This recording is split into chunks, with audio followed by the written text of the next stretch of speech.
Komisi 8, DPR RI mendorong pemerintah segera mengirim nota diplomatik kepada Arab Saudi terkait pemblokiran DP Haji ke 2027. Wakil Ketua Komisi 8, DPR RI Singge Januratmoko menyebut, langkah ini diperlukan untuk meminta kejelasan dari otoritas Saudi. Menurutnya, pemblokiran dana tersebut berkaitan dengan pembayaran asuransi sekitar 600 jemaah haji yang diklaim memiliki biaya di luar cakupan asuransi. Kemenhaj sebelumnya telah menyampaikan nota diplomatik keberatan melalui KBRI Riyadh dan terus berkoordinasi dengan pemerintah Arab Saudi. DPR menilai, persoalan tersebut tidak akan memengaruhi BPIH 2027, sementara pembahasan BPI dijadwalkan mulai dilakukan pekan depan.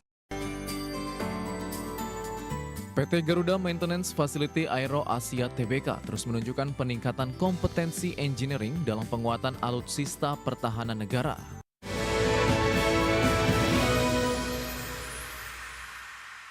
PT Garuda Maintenance Facility Aero Asia Tbk berhasil menyelesaikan proyek modernisasi pesawat C-130H Hercules milik TNI Angkatan Udara. Pencapaian ini memperkuat kapabilitas bisnis perseroan di sektor pertahanan udara nasional. PT Garuda Maintenance Facility Aero Asia Tbk terus menunjukkan peningkatan kompetensi engineering dalam penguatan alutsista pertahanan negara. Berdasarkan keterangan resmi perseroan, GMFI menyerahkan pesawat Hercules C-130H A1319 kepada Kementerian Pertahanan. Serah terima dilakukan langsung oleh Direktur Utama GMFI Andi Fahrurozi di Hanggar 4 dan disaksikan oleh Menteri Pertahanan Syafri Syamsuddin pada Rabu 19 Agustus 2026. A1319 merupakan pesawat kedua yang dimodernisasi GMFI setelah sebelumnya merampungkan pesawat A1315 pada tahun 2023 lalu. Program modernisasi ini mencakup penggantian struktur utama Center Wing Box Replacement atau CWBR, Avionic Upgrade Program, serta Structural Integrity Program. Langkah perbaikan teknis ini mampu menjaga integritas struktur pesawat sekaligus memperpanjang usia operasional armada sekitar 15 hingga 20 tahun ke depan. Adapun pesawat A1319 menjadi prototipe pertama di dunia yang berhasil menjalani modifikasi kompleks tersebut di luar fasilitas pabrikan Lockheed Martin.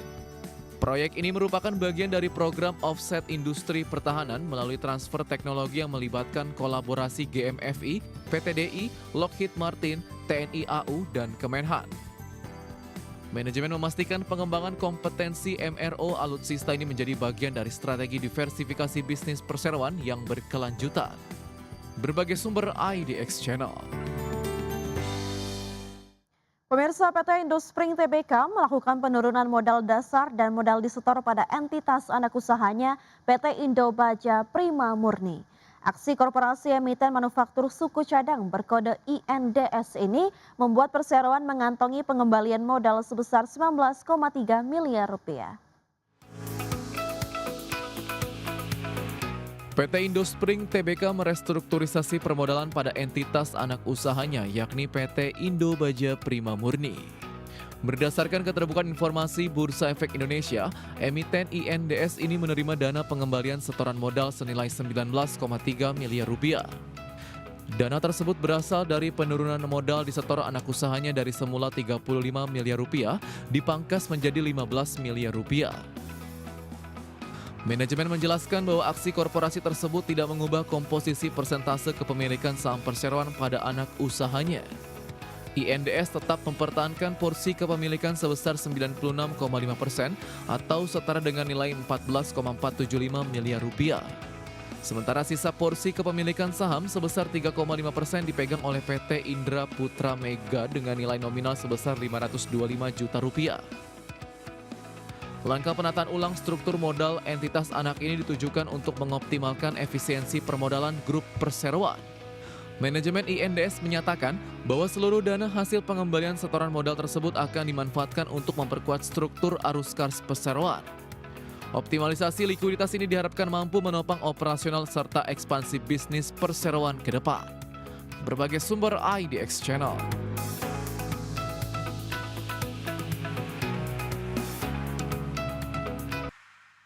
Pemirsa, kembali bersama kami di Market Buzz.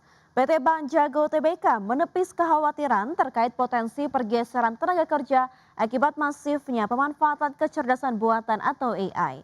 Emiten bank digital berkode ARTO ini menegaskan bahwa keberadaan teknologi hanya berfungsi sebagai alat pendamping kerja rutin. PT Bank Jago Tbk memberikan penjelasan resmi terkait kekhawatiran dampak pemanfaatan kecerdasan buatan atau AI pada sektor perbankan digital.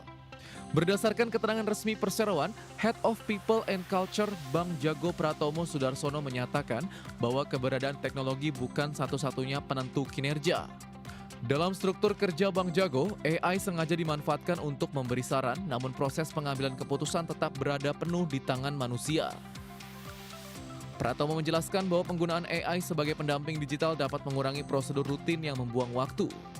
Dengan begitu, perhatian karyawan dialihkan pada pekerjaan bernilai tinggi seperti pemahaman kebutuhan nasabah dan penyelesaian masalah. Penyesuaian cara kerja ini memberi ruang lebih besar bagi setiap tenaga kerja untuk mengambil keputusan tanpa harus selalu menunggu instruksi dari jenjang yang lebih tinggi. Adapun untuk mengimbangi kebebasan mengambil keputusan, perseroan secara konsisten mengembangkan capability journey bagi seluruh talenta digitalnya. Perubahan pola kerja ini turut menggeser peran pemimpin organisasi dari sekedar pemberi instruksi menjadi mentor dan fasilitator. Manajemen memandang bahwa kombinasi teknologi dan pengembangan manusia merupakan satu kesatuan perjalanan untuk membangun keandalan bank berbasis teknologi. Berbagai sumber IDX Channel.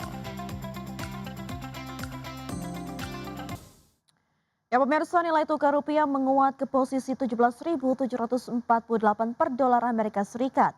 Melanjutkan penguatan di hari sebelumnya, usai Bank Indonesia menahan BI rate di level 5,75%. Di saat yang sama, indeks dolar Amerika Serikat kembali melemah dan turun ke level 98 disebabkan oleh efek intervensi pemerintah untuk menahan kenaikan biaya bunga Amerika Serikat. Nilai tukar rupiah menguat bersama mayoritas mata uang Asia pada perdagangan Kamis 20 Agustus 2026. Kurs rupiah di pasar spot menguat 0,52% menjadi 17.748 per dolar Amerika Serikat. Kurs rupiah JISDOR menguat 0,36% menjadi 17.779 per dolar Amerika. Nilai tukar rupiah menguat dalam 2 hari beruntun setelah Bank Indonesia menahan suku bunga acuan BI rate di level 5,75%. Imbal hasil obligasi Indonesia tenor 5 tahun turun ke level terendah dalam lebih dari 2 bulan setelah penetapan BI rate. PLT Gubernur Bank Indonesia Destri Damayanti yang saat ini juga menjadi calon tunggal kembali menegaskan bahwa kebijakan moneter akan terus berfokus pada mata uang dan memperluas skema insentif lindung nilai untuk menarik lebih banyak arus masuk dana. Sementara itu di saat yang sama, indeks dolar yang mencerminkan nilai tukar dolar Amerika Serikat terhadap mata uang utama dunia turun 0,22% menjadi 98,62. Pelemahan 2 hari terakhir menyebabkan indeks dolar berada di bawah level 99. Pelemahan dolar yang terjadi belakangan disebabkan oleh efek intervensi pemerintah untuk menahan kenaikan biaya bunga Amerika Serikat. Berbagai sumber IDX Channel.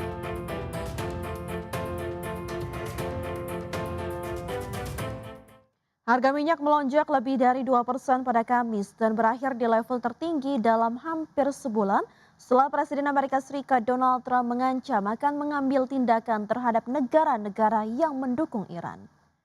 Minyak mentah berjangka Brent ditutup melambung 2,4% menjadi 93,78 dolar per barrel, level tertinggi sejak 24 Juli. Sementara itu minyak mentah berjangka West Texas Intermediate untuk kontrak pengiriman September naik 2,3% ke posisi 87,83 dolar per barrel yang juga merupakan level tertinggi sejak 24 Juli. Sebelumnya Trump mengancam akan memberlakukan perang ekonomi dan isolasi dalam skala yang belum pernah terjadi sebelumnya terhadap Teheran. Ia memperingatkan konsekuensi bagi negara manapun yang memberikan bentuk dukungan apapun kepada Iran. Menteri Keuangan Amerika Serikat Scott Bessent mengatakan akan menggelar konferensi pers pada Senin untuk menjelaskan langkah-langkah yang akan diambil Washington.